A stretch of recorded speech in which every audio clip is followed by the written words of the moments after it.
नमस्कार दोस्तों, कैसे आप सभी। आशा करते हैं कि आप सभी लोग स्वस्थ होंगे। तो दोस्तों एक बार फिर से स्वागत है आपका आपके यूट्यूब चैनल पर। तो दोस्तों आज की हमारी इस वीडियो में हम बुढ़ापा पेंशन पर जो नियम हैं उनमें क्या क्या बदलाव है वो हुए हैं, और अब आपको बुढ़ापा पेंशन लगातार पाने के लिए क्या क्या परिवर्तन है और क्या क्या है प्रयास वो करने पड़ेंगे, तो उसका पूरा यहाँ पर सिलसिलेवार ढंग से पूरा अपडेट आपको वीडियो में प्रोवाइड करवाएंगे। तो वीडियो काफ़ी इन्फॉर्मेटिव रहने वाला है, इसलिए वीडियो को शुरू से लेकर अंत तक जरूर देखिएगा।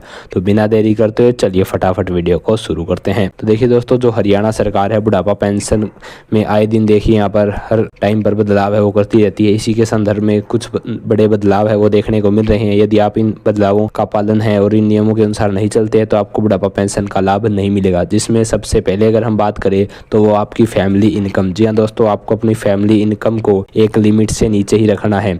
इसके लिए आप क्या क्या उपाय कर सकते हैं कि कोई नया व्हीकल है, चाहे 2 व्हीलर है चाहे 4 व्हीलर है, इनको ना खरीदें। साथ ही साथ आपकी जो कोई ज़मीन खरीदनी है तो वो भी एक बार अपनी ज़मीन न खरीदें, क्योंकि जैसे जैसे यहाँ पर ज़मीन बढ़ रही है और अगर आपका जो बिजली का बिल है उसकी खपत ज़्यादा आ रही है तो इसको कंट्रोल करें। आप सोलर पैनल वगैरह लगवा कर अपने जो बिजली बिल को कम कर सकते हैं। साथ ही साथ ऐसे तमाम अपने ही जो अकाउंट से, अपने फैमिली आईडी से किसी को और भी व्यक्ति को, रिश्तेदार को व्हीकल न खरीदने, क्योंकि इससे आपकी क्या होती है, फैमिली इनकम इंक्रीज होती है, जिससे आपकी पेंशन है वो कट सकती है। अगर नंबर 2 पे बात करें तो आपको अपने आधार से आपका बैंक अकाउंट और मोबाइल नंबर है वो लिंक करवा के रखना है, क्योंकि दोस्तों आजकल डीबीटी शुरू हो चुका है, डायरेक्ट बेनिफिट ट्रांसफ़र। यानी कि जो आपका आधार है मोबाइल नंबर से लिंक होता है और फिर जो दोनों चीज़ें हैं, आपका आधार और मोबाइल नंबर वो बैंक अकाउंट से लिंक होता है, तो आपकी जो सारी की सारी बुढ़ापा पेंशन है वो लगातार आपको मिलती रहती है और आप इसका निरंतर लाभ पाते रहते हैं। साथ ही साथ आपको और भी ध्यान में रखना है कि हर साल बैंक में कम से कम एक बार जाके आएँ, क्योंकि कई बार क्या होता है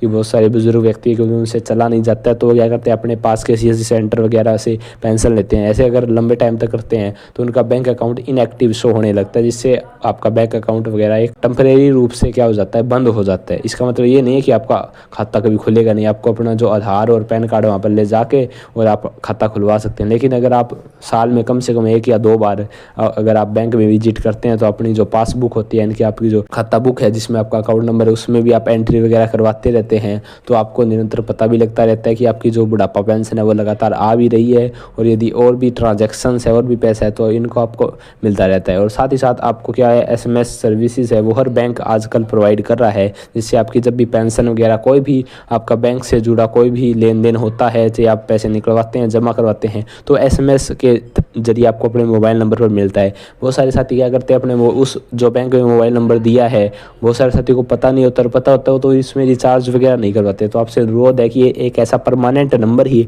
बैंक में और आधार वगैरह में देना चाहिए जिसमें आप निरंतर तौर पर रिचार्ज करवा सके, क्योंकि आजकल रिचार्ज न करवाने पर बहुत सारी कंपनियां वो नंबर दूसरे व्यक्ति को दे देती है, जिससे आपको बाद में यहाँ पर परेशानी का सामना करना पड़ सकता है। इसके साथ ही साथ आपको एक दो और सावधानियां बरतनी है कि अपनी जो पेंशन है उसको इकट्ठा नहीं करना है। जी हाँ दोस्तों, आपको हर महीने अपनी पेंशन है वो निकलवाते रहना है, ताकि ऐसे में आपकी पेंशन इकट्ठा न हो। क्योंकि जैसे जैसे पेंशन इकट्ठा होती है तो सरकार सोचती है कि ये व्यक्ति है वो जीवित नहीं है और उसकी बुढ़ापा पेंशन बंद हो सकती है, जिससे आपको बाद में फिर परेशानी होगी और आपको चक्कर वगैरह काटने पड़ेंगे। तो इसका सीधा सा समाधान है कि आप हर महीने अपनी पेंशन है वो निकलवा लें।